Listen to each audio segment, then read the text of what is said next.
The recovery period is actually pretty important. There's this 20-minute window where you put in essentially a 4-to-1 ratio of carbohydrates to protein. And there's plenty of products out there that have this mixture, but usually they're about 200 calories, and it just starts the ball rolling for getting the muscles prepped, recovered for a couple things. You want to put in a store of sugar essentially into your muscles. That's called glycogen, a fancy term.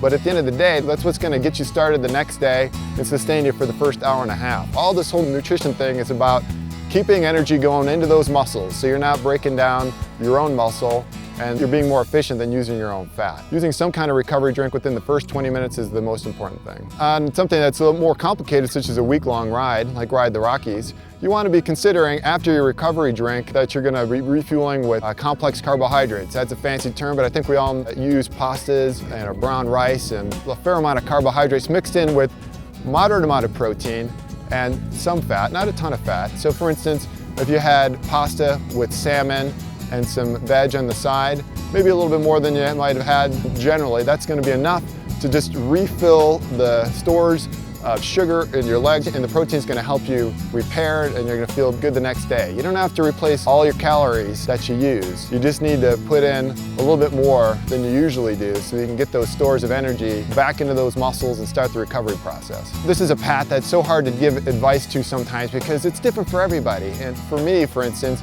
probably took me a couple years to really figure out what works for me.